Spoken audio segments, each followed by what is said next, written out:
Welcome back. CNBC आवाज पर आप देख रहे हैं प्रॉपर्टी गुरु। हम दे रहे हैं आपके सवालों के जवाब। परेश जी स्टूडियो में हमारे साथ हैं, तो फटाफट हम बढ़ जाते हैं आगे। राहुल देशपांडे पुणे से फोन लाइन पर जुड़ गए हैं। राहुल जी, बहुत स्वागत है आपका। कैसे सहायता की जा सकती है?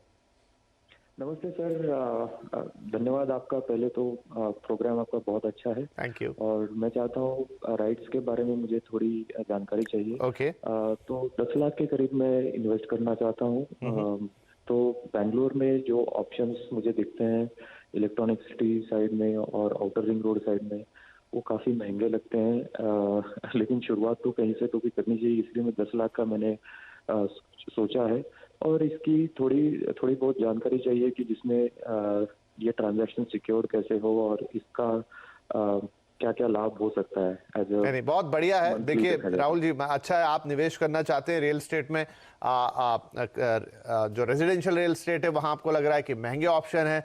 रीट्स एक बहुत अच्छा ऑप्शन है। जहां कमर्शियल रियल एस्टेट में आप निवेश करेंगे वो भी छोटी रकम के साथ, और शायद यहाँ रिटर्न्स भी ज्यादा है। तो ये बड़ी अच्छी चीज है। अच्छा सवाल पूछा है आपने सर। रीट्स अगर जो लोग निवेश करना चाहते हैं तो एक तो आसान तरीके का निवेश भी है रीट्स, और दूसरा ये भी है कि आप छोटी रकम से भी, मतलब एज कंपेयर कि आप कोई फ्लैट खरीदें जाके 40-50 लाख का, आप 10 लाख जैसी रकम से भी कर सकते हैं। तो थोड़ा सा दर्शकों को बताइए कि रीट्स में कैसे पार्टिसिपेट किया जा सकता है। Right, absolutely.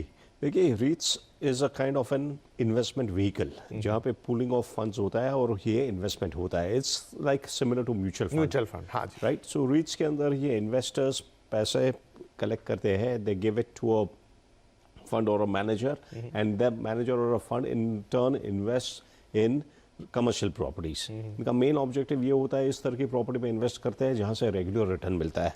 और जो रिटर्न वो अर्न करते हैं कमर्शियल प्रॉपर्टीज में जो रेंटल इनकम वगैरह अर्न करते हैं, that they are suppose to distribute to the investors. So it's a very good vehicle. आप कमर्शियल, हमें पता है आज की डेट में कमर्शियल प्रॉपर्टी में आपको इन्वेस्ट करना है तो you need substantial amount for investment.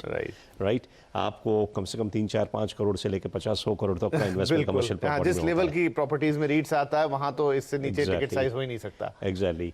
So via REITs you can get an exposure to this property. And today's market हमें पता है रेजिडेंशियल प्रॉपर्टी में हमें इतना रिटर्न नहीं आ रहा है। On the other hand commercial property has been doing very good. Right. So this is I think a very smart move. ये राहुल जी को I would like to congratulate him for thinking on the right path. And more people who are looking at investing in real estate should adopt this route. Right. Now coming to investments in REITs.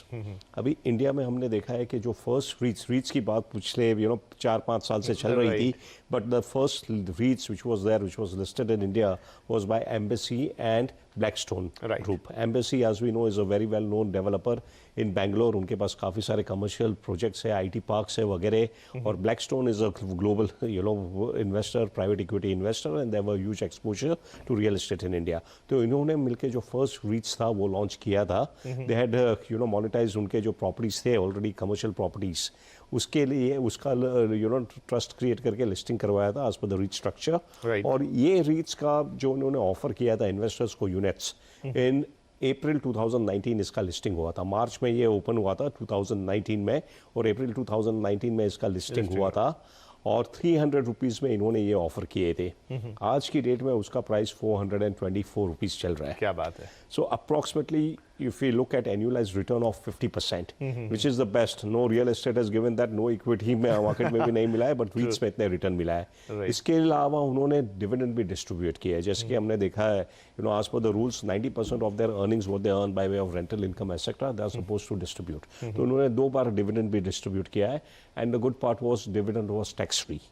हालांकि in this budget they have made it taxable, but it was such a good investment option. And even now despite all this, despite the tax, REITs continues to be a very attractive investment option. And we will see that in the days to come. There are a lot of developers है जैसे कि खास करके commercial property में जो काफ़ी active है। we have Prestige, we have talking about other developers. Prestige, they have huge commercial properties. Exactly. जो बैंगलोर में खास करके काफ़ी सारे हैं। DLF है, DLF के पास भी काफ़ी कमर्शियल प्रोजेक्ट्स है। Opera Realty है मुंबई में। तो उनके काफ़ी सारे we'll see in the days to come REITs being offered by them also. Right. And investors should take advantage of that. Right. तो बहुत सारे REITs हैं जो लाइन में लगे हुए हैं, और जो अभी बताया परेश साहब ने कि 300 रुपये और वहाँ से जाकर वो 425 के ऊपर है, तो जितना बढ़िया रिटर्न मिल गया है। हालांकि एक यूनिट कितने का होगा सर? करीब 1 लाख रुपए के आसपास का।